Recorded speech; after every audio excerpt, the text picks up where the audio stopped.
I'm Tyler Austin from Gungnir Strategic. Thank you so much for watching. I'm going to be doing the GBRS rifle standards in full kit and with a gas mask because this was suggested to me. So I'm going to make this super difficult by doing it in all of this. Let's just go ahead and see how I do.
All right, so that went pretty well other than the check drill at the end. I got caught up on my holster here, trying to reholster my pistol. So that one went a little over time, but that is also the first time I've ever done a check drill. So it was definitely a little bit different. So everything went well. I was under time for everything other than that check drill. I was just a hair over because of that mishap, but it is what it is. Full kit, gas mask with positive pressure, obviously.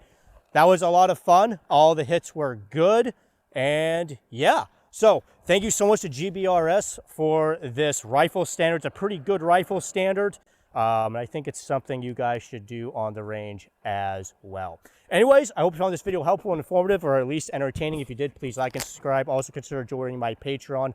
Link is down in the description below, of course.